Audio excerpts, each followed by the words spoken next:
नमस्कार. मी भाऊ तोरसेकर. तुम्ही बघत आहात प्रतिपक्ष. मित्रांनो, सुरुवात करण्यापूर्वी एक गोष्टीची कबुली देतो की माझं विश्लेषण करताना माजी आमदार, भावी मुख्यमंत्री झाले माजी आमदार, असं जे बोललो होतो मी, त्यात तेव्हा जे निकाल होते त्याच्या आधारावर बोललो. त्यामुळे एक चूक झाली आहे की नाना पटोले हे पराभूत झाले असं मी म्हटलं होतं.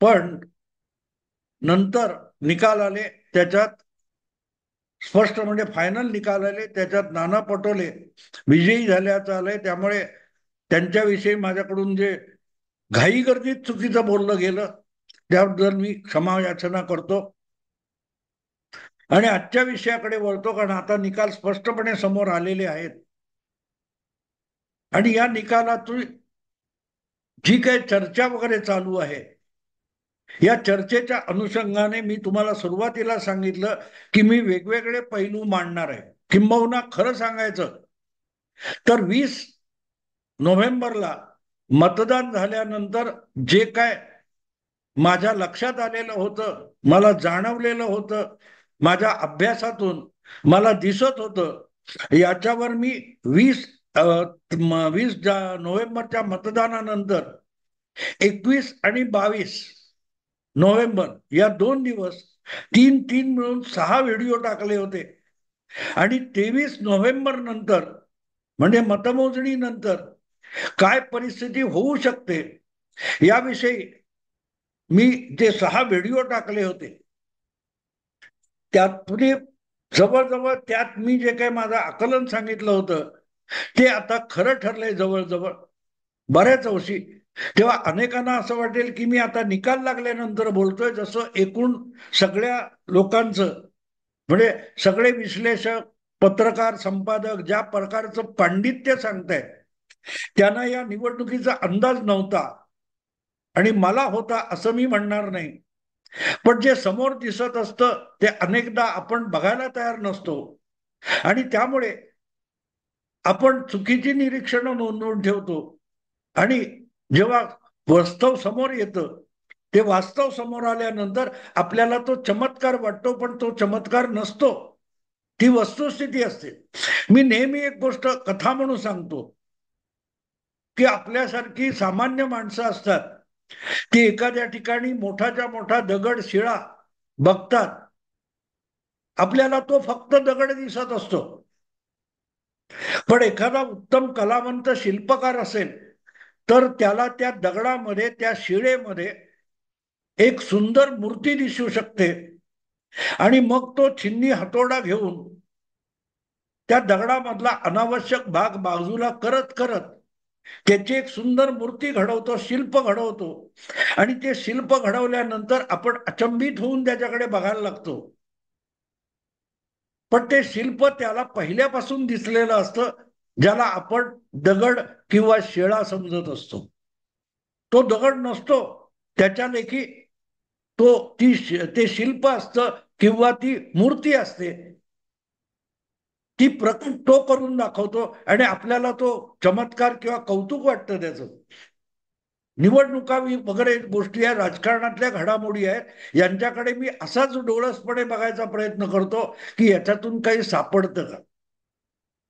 आणि तो प्रयत्न प्रामाणिक असेल तर तुमचा अंदाज, तुम्ही व्यक्त केलेलं भाकीत हे खरं ठरत असतं आणि ते खरं ठरण्याला पर्याय पण नसतो. आणि म्हणूनच 21 आणि 22 नोव्हेंबरला, 23 नोव्हेंबरच्या मतमोजणीनंतर काय घडू शकेल यासाठी मी 23 नोव्हेंबरची गोष्ट म्हणून 6 व्हिडिओ बनवले होते.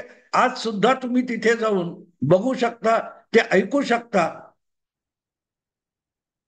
मी मुद्दाम या व्हिडिओ खाली त्या 6ही व्हिडिओच्या लिंक्स देणार आहे. जे उत्सुक आणि राजकारण समजून घ्यायला आणि अभ्यासायला उतावळे लोक असतात किंवा इच्छुक असतात, त्यांनी ते 6 व्हिडिओ परत ऐकावेत. मग तुम्हाला लक्षात येईल की राजकारणाकडे किती डोळसपणे बघितलं पाहिजे. आणि म्हणून कधी कधी आपण चुकतो, घाई गर्दीत होतो, मी पण माणूस आहे, चुकणार. ते कबूल करणं हा कमीपणा नसतो. तसाच जे डोळसपणे आपल्याला दिसले ते प्रामाणिकपणे सांगण्याची हिंमत पण असली पाहिजे. त्याच्याकडे कानाडोळा करून आपल्या मनात जे आहे तेच घडणार किंवा घडतंय अशी वर्णनं केली की मग चमत्काराची करिश्मा असली भाषा वापरायला लागते.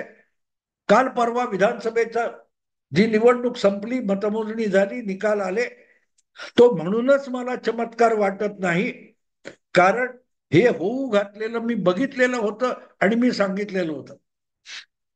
पण जे घडून आलंय आता, ते घडून गेल्यानंतर डोळसपणे बघून त्याचा अभ्यास केला पाहिजे.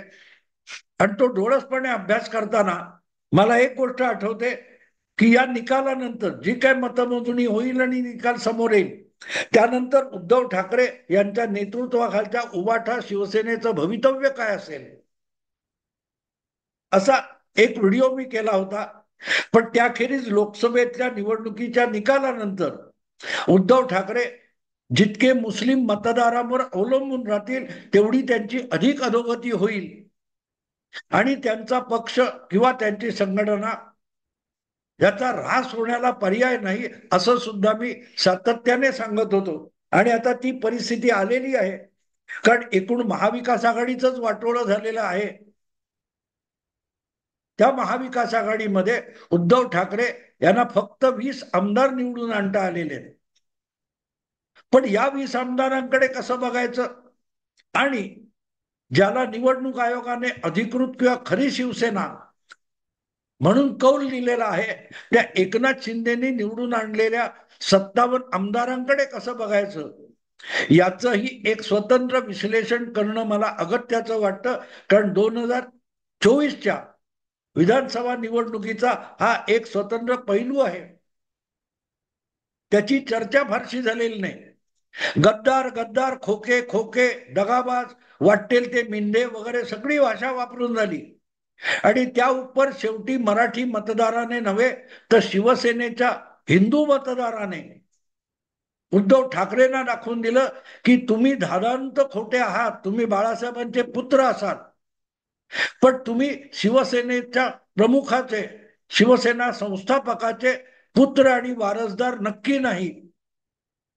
आणि हे मतदाराने अगदी निवडणूक निकालातून सुद्धा दाखवून दिलंय. मित्रांनो, 5 वर्षापूर्वी शिवसेना भाजप युती म्हणून निवडणूक लढवली गेली होती आणि त्या निवडणुकीचे निकाल आपल्या समोर आलेले होते. त्यामध्ये आपल्याला मुख्यमंत्री पद मिळालं पाहिजे म्हणून निवडणूक काळात सुद्धा उद्धव ठाकरे किती उपद्व्याप करत होते की भाजपची संख्या घटली पाहिजे आणि ती घटल्यानंतर आपल्याला दोन्ही काँग्रेसच्या बरोबरीने बहुमत दाखवून मुख्यमंत्री व्हायचे म्हणून भाजपचे उमेदवार 5 वर्षापूर्वी सुद्धा पाडायचा उद्योग उद्धव ठाकरे यांनी केलेला होता. अन्यथा तेव्हाच शिवसेना आणि भाजप या आघाडीला 200 पेक्षा अधिक आमदार मिळाले असते. भाजपला कदाचित 130-35 आजच्या इतके आणि 70-65 आमदार हे शिवसेनेला मिळाल्याचे ज्याचा नेता उद्धव ठाकरे होते. कारण तेव्हा सुद्धा हे भाकीत मी एक पुस्तक लिहून केलेलं होतं. युती प्रामाणिकपणे लढली, दोन्ही पक्षांनी एकमेकाचे उमेदवार पाडण्याचा उद्योग केला नाही, तर शिवसेना भाजप युती 2019 मध्ये 200चा आकडा पार करू शकेल हे भाकीत मी केलेलं होतं. ते उद्धव ठाकरेंनी खोटं पाडलं, कारण त्यांनी आपले उमेदवार निवडून आणण्यापेक्षा भाजपचे आमदार कसे कमी होतील त्यासाठी पाडापाडीचा उद्योग केला. आणि काल परवाच्या या विधानसभा निवडणुकीच्या दरम्यान उद्धव ठाकरे यांनी त्याची एक प्रकारे कबुली दिलेली आहे. जागा वाटपामध्ये, महाविकास आघाडीच्या जागा वाटपामध्ये महाविकास आघाडीने उद्धव ठाकरे यांना मुख्यमंत्री पदाचा उमेदवार म्हणून जाहीर करावं यासाठी उद्धव ठाकरे पार दिल्लीला जाऊन सोनिया गांधींना सुद्धा भेटून आले होते. पण शरद पवार आणि सोनिया गांधी यांनी उद्धव ठाकरेंना उमेदवार करायचं नाकारलं. त्यावर भाष्य करताना नाना पटोले आणि शरद पवार यांच्या उपस्थितीत शरद पवारांनी सांगितलं होतं की निकालानंतर ज्याचे आमदार जास्त, हीच गोष्ट शिवसेना भाजप युतीमध्ये होती आणि त्यामुळेच निवडणूक लढताना दुसऱ्याचे आमदार कमी करण्यासाठी एकमेकांचे पाडापाडी करण्याचं राजकारण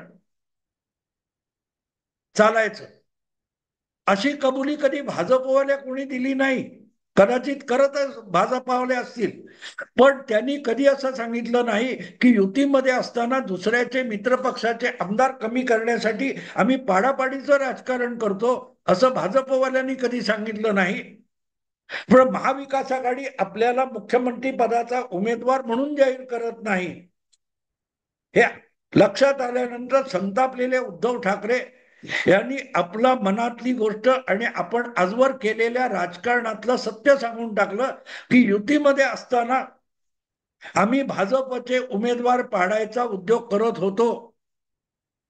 2019 मध्येच आपल्याला भाजप मुख्यमंत्री करणार नसेल तर सरळ सरळ काँग्रेस आणि राष्ट्रवादी बरोबर जाऊन मुख्यमंत्री पद मिळवायचं हे ठरवूनच उद्धव ठाकरे यांनी 5 वर्षापूर्वी सुद्धा भाजपची संख्या 122 पासून खाली येण्यासाठी प्रयत्न केले होते. याची कबुली त्यांनी दिलेली आहे. आणि तरीही शिवसेना भाजप युती जी प्रामाणिकपणे एकमेकांच्या बरोबर होती, तिला त्या शिवसेनेला 56 आमदार मिळाले होते. आज एकनाथ शिंदे हे भाजप बरोबर प्रामाणिकपणे वागले, जागासाठी हट्ट केला नाही, तर त्यांचे 57 आमदार निवडून आले. म्हणजेच अखंडित शिवसेना जी होती उद्धव ठाकरे यांच्या नेतृत्वाखालची, तेवढे 56च्या ऐवजी एक जास्त 57 आमदार एकनाथ शिंदे यांनी निवडून आणले. मग प्रश्न असा पडतो की आज शिवसेना भाजप युतीत नसलेले उद्धव ठाकरे यांनी उबाटा शिवसेनेचे 20 आमदार कुठून निवडून आणले, हा एक प्रश्न आहे, हा एक पैलू आहे. आणि या निवडणूक निकालांचं विश्लेषण करताना त्याचा बारकाईने विचार झाला पाहिजे. तो सध्या बाजूला ठेवू, मी तो नंतर घेतो. पण आत्ता लक्षात घ्या की 57 आमदार हे एकनाथ शिंदेचे आहेत, उद्धव ठाकरेंचे 20 आमदार आहेत, दोन्ही मिळून 77 होतात. आणि त्यामध्ये भारतीय जनता पक्षाचे शिवसेनेने दगाबाजी न करता आलेले 133 आमदार घातले, तर दोघांची संख्या 200 पर्यंत जाते. म्हणजे 5 वर्षापूर्वीच्या 2019च्या विधानसभा निवडणुकीसाठी मी जो सिद्धांत मांडला होता की शिवसेना आणि भाजप युती हे दोन्ही पक्ष प्रामाणिकपणे एकमेकांशी दगाबाजी न करता लढले तर 200 पर्यंत जाऊ शकतात, हे माझं भविष्य 5 वर्षानंतर देवेंद्र फडणवीस आणि एकनाथ शिंदे यांनी खरं करून दाखवलेलं आहे. कारण आज एकनाथ शिंदे 57, भाजप देवेंद्र फडणवीस 133, या दोघांची बेरीज एकत्र केली तर 190 पर्यंत जाते. त्यामध्ये उद्धव ठाकरे यांचे 20 आमदार टाकले तर 210 हा आकडा होतो. जी गोष्ट मी 5 वर्षापूर्वी दोन्ही पक्षांच्या प्रामाणिक युतीतून शक्य आहे म्हटलं होतं, ते आज शक्य झालेलं आहे. पण ते उद्धव ठाकरेंना युतीतून बाजूला झाल्यावर शक्य झालेलं आहे. शिवसेना भाजप युती जी चालली होती त्यामध्ये बिंबा घालण्याचं काम खुद्द उद्धव ठाकरे करत होते, याचा यापेक्षा मोठा पुरावा असू शकत नाही. त्यांना मोठं व्हायचं होतं, पण आपल्याला मोठं होता येत नसेल तर आपण मोठं होण्यासाठी आपल्या मित्राचे हात पाय कापून त्याला लंगडा पांगडा करायचा, ही जी नकारात्मक नीती उद्धव ठाकरे यांनी वापरलेली होती, त्याचे दुष्परिणाम गेल्या 5 वर्ष महाराष्ट्राने भोगले. आता ती परिस्थिती बदललेली आहे आणि ती बदलण्याला जितके देवेंद्र फडणवीस यांचे प्रयत्न उपयोगी ठरलेत, तितकंच एकनाथ शिंदे यांचं योगदान बहुमोलाचं ठरलेलं आहे. कारण हा आकडा 200 पेक्षा जास्त, हा आकडा मी 5 वर्षापूर्वी सांगितला होता, जो उद्धव ठाकरेंनी खोटा पाडून दाखवला, ज्याविषयी देवेंद्र फडणवीसांनी 2 ठिकाणी जाहीररित्या कबुली दिली आहे की भाऊंचं ऐकलं असतं तर. लक्षात घ्या, देवेंद्र फडणवीसांनी 2 जाहीर कार्यक्रमामध्ये याची स्पष्ट कबुली दिली की भाऊंचं ऐकलं गेलं असतं तर चित्र वेगळं दिसलं असतं. हरकत नाही, 5 वर्षांनी मी सांगितलेलं चित्र खरं ठरलंय. उद्धव ठाकरे यांचे 20 आमदार म्हणूनच कुठून आले हे शोधणं भाग पडतं. आजच्या निकालांचा अभ्यास करताना सगळ्यात मोलाची गोष्ट कुठची असेल तर जर अपेक्षेप्रमाणे भाजपचे 133 आले तर मग एकनाथ शिंदे यांचे कमीत कमी 70-75 का आले नाहीत, तर त्यातले काही मतदार हे अजूनही उद्धव ठाकरेंकडे राहिले. आणि जर अखंड शिवसेना असती आज सुद्धा तर 250 फक्त या 2 पक्षांना मिळवता आले असते. उद्धव ठाकरेंनी फक्त भाजपचं नुकसान केलं नाही, युतीचं नुकसान केलं नाही, तर आपल्याही पक्षाचं किती नुकसान केलंय की आज उद्धव ठाकरे यांच्याकडे 20 आमदार दिसतात, ते सुद्धा शिवसेनेचे नाहीत, भले ते उबाटा शिवसेना या नावाने निवडून आलेले असतील तर. काँग्रेसचे 44 आमदार होते, ते काँग्रेसचे 44 आमदार घटून 16 का 17 पर्यंत खाली आलेले आहेत. आणि इथे आपल्याला कळतं की उद्धव ठाकरे यांच्याकडे आलेले 20 आमदार हे उद्धव ठाकरेंनी काँग्रेस पक्षाचे चोरलेले आमदार आहेत. ते नेहमी म्हणतात ना की भाजपने आमचे आमदार चोरले, भाजपने वडील चोरले, भाजपने पक्षचिन्ह चोरलं, भाजपने पक्षाचं नाव चोरलं.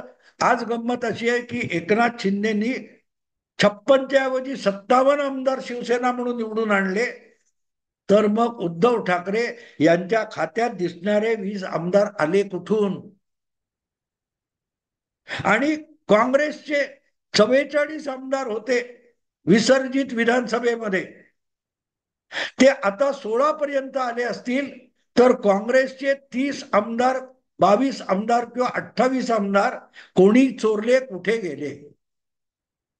आपण असं समजू शकतो की काँग्रेसचे घटलेत, शरद पवारांचे घटलेत, इतरांचे कोणाचे घटलेत, भाजपचे जवळजवळ 17-18 आमदार वाढलेले आहेत, सॉरी 25 आमदार वाढलेले आहेत. प्रश्न असा आहे की उद्धव ठाकरेंचे 20 आमदार आले कुठून? तर ते 20 आमदार हे उद्धव ठाकरेंनी जिंकलेले नाहीत, काँग्रेसने त्यांना उधार दिलेले आमदार आहेत.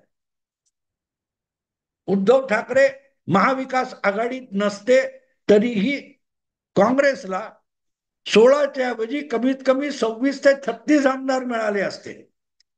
म्हणजे त्यांना मिळू शकणाऱ्या 36 आमदारांपैकी 20 आमदार उद्धव ठाकरेंनी पळवले. शरद पवारांच्या बाबतीत असं आपण बोलू शकत नाही, कारण शरद पवारांचे 56 आमदार होते, आज शरद पवारांकडे 10-12 आमदार आहेत, अजितदादांकडे 40-41 आहेत, त्यांची बेरीज साधारण 50च्या पुढे 54 पर्यंत जाते. पण शिवसेनेचं काय? शिवसेना आणि काँग्रेस एकत्र केली तर संख्याबळ 36 पर्यंत जातं, म्हणजे काँग्रेसची होती त्याच्यापेक्षाही 8 संख्या कमी आहे. 20 अधिक 16 36 होतात, पण 16 काँग्रेसला आणि 20 उद्धव ठाकरेंना. उद्धव ठाकरेंना काँग्रेसच्या पाठिंब्याचा फायदा मिळाला आणि त्यांचे 20 आमदार निवडून आले. स्वबळावर तर एकही आला नसता, पण काँग्रेसच्या बळावर आले. आणि म्हणून मग त्याला असं म्हणता येईल की उद्धव ठाकरे यांच्या खात्यात दिसणारे 20 आमदार त्यांनी कोणाकडून चोरले, तर ते काँग्रेसकडून चोरले म्हणता येईल. कारण शरद पवारांचे आमदार 40 आदित्य ठाकरे घेऊन गेले होते आणि तेवढे आमदार सॉरी शरद पवारांचे 54 आमदार होते, त्यातले 40-42 आमदार अजितदादा घेऊन गेले होते. अजितदादांनी 41 आमदार निवडून आणले असतील तर त्यांचे जागेवर आहेत, आणि शरद पवारांचे 10 ठेवले तर आकडा 51-52 पर्यंत जातो. ठीक आहे, 2 आमदार कमी झाले, पण राष्ट्रवादीची बेरीज बरोबर आहे. पण उद्धव आणि एकनाथ यांची बेरीज वाढत असेल तर मग उद्धव ठाकरे यांच्याकडे उरलेले कुठे होते आमदार? त्यांच्याकडे जे 14 आमदार काय 12 आमदार उरले होते त्याचे 20 झाले, तर ते 20ही त्यांचे खरे नाहीत, कारण एकनाथ शिंदेनी सगळे 56 अधिक एक आणलेलं आहे. अर्थ सरळ आहे मित्रांनो, उद्धव ठाकरेंनी काँग्रेसचे आमदार मित्र म्हणून चोरले. चोरणं ही भाषा उद्धव ठाकरेंची आहे, माझी नाही. एकनाथ शिंदे बरोबर आमदार गेले, चोरले. एकनाथ शिंदेना चिन्ह मिळालं, चोरले. एकनाथ शिंदेना पक्षाचं नाव मिळालं, चोरलं. एकनाथ शिंदेनी बाळासाहेबांचा फोटो लावला, बाप चोरला. तेव्हा चोरा चोरा चोरी चोरी हे शब्द उद्धव ठाकरेंचे आहेत, आणि म्हणून मग त्यांचे 20 आमदार त्यांनी काँग्रेसकडून चोरलेत. आता काँग्रेस उद्धव ठाकरेंना चोर कधी म्हणते हे आपण प्रतीक्षा करू असं मला वाटतं. आता इथेच थांबतो. आवडलं लाईक करा, शेअर करा आणि प्रतिपक्षाला सबस्क्राईब करा. नमस्कार.